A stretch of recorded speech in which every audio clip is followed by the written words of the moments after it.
wal-Jama'ah, al-Ta'ifa al-Mansura, al-Firqa al-Najah, they value Tawheed. And this is from an email brother sent, barakallah fiqh. They value Tawheed. The most important thing in our deen is the oneness of Allah Azza wa Jal, tabaraka wa ta'ala, and singling Him out in worship.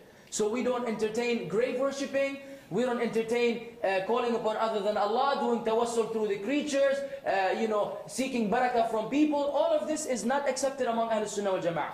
قُلْ إِنَّ صَلَاتِي وَنُسُكِي وَمَحْيَايَ وَمَمَاتِي لِلَّهِ رَبِّ الْعَالَمِينَ. Say, my prayer, my sacrifice, my life and my death are for Allah, the Lord of the worlds. بِذَلِكَ أُمِرْتُ وَأَنَا أَوَّلُ الْمُسْلِمِينَ لَا شَرِيكَ لَهُ. Allah has no partners with Him. This is what I have been commanded among the first. I am among the first who submit to Allah Azza wa Jal. We don't entertain shirk in any of its various manifestations. Tawheed is fundamental.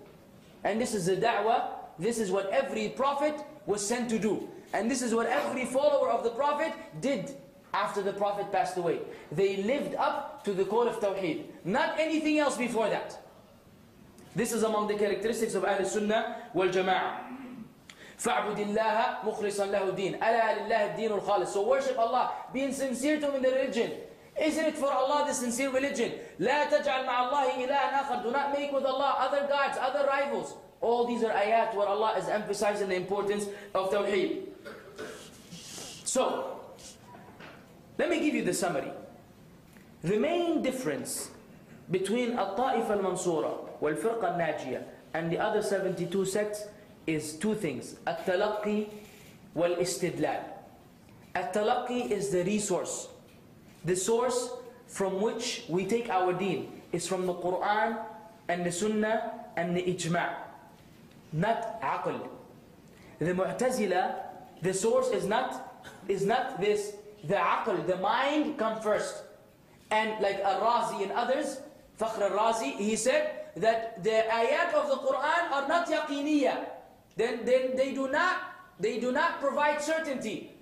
Aql, your mind, is what will give you certainty. For the ayat of Allah, they're doubtful. Ajib. And many others who made a mistake. That's a huge mistake. But I'm telling you where the error is, so you will know. And a lot of the Mufassirin had deviated in terms of this matter of the belief system. So at-Talaqqi wal-Istidlal. The source is Qur'an, Sunnah, Ijma'. Not what I think and what I understand. And al-Talaqqi. This is the Talaqqi. Istidlal is the actual application of the evidence per the situation. Like the Khawarij, they will take an ayah from the Qur'an, which may indicate that if you commit a major sin, you're a disbeliever, and they will apply it all across the board. Ahl Sunnah wal Jama'ah don't do that. They look at the general understanding of the ayat and the narrations, and they deduce the ruling from the general understanding. From the what? The general understanding. Because some ayat further explain other ayat. You may read the ayah, إِنَّ اللَّهَ لَا يَغْفِرُ أَن يُشْرَكَ بِهِ وَيَغْفِرُ مَا دُونَ ذَلِكَ لِمَن يَشَاءُ. Allah does not forgive that you ascribe any partners with Him, and He forgives whatever is lesser than that to whomever He wills. And if you understand this ayah alone, you may understand that Allah will not forgive anyone who committed shirk ever. And not only dying. If you don't read other ayat where Allah says, إِلَّا مَنْ تَابَ وَآمَنَ وَعَمِلَ عَمَلًا صَالِحًا, then you will think that this ayah means that Allah will never forgive you once you've committed shirk once in your life. You follow me? So you have to look at all the evidences. Who do you need? Ulama. You need scholars to do this. So this is the matter of istidlal. And I will conclude.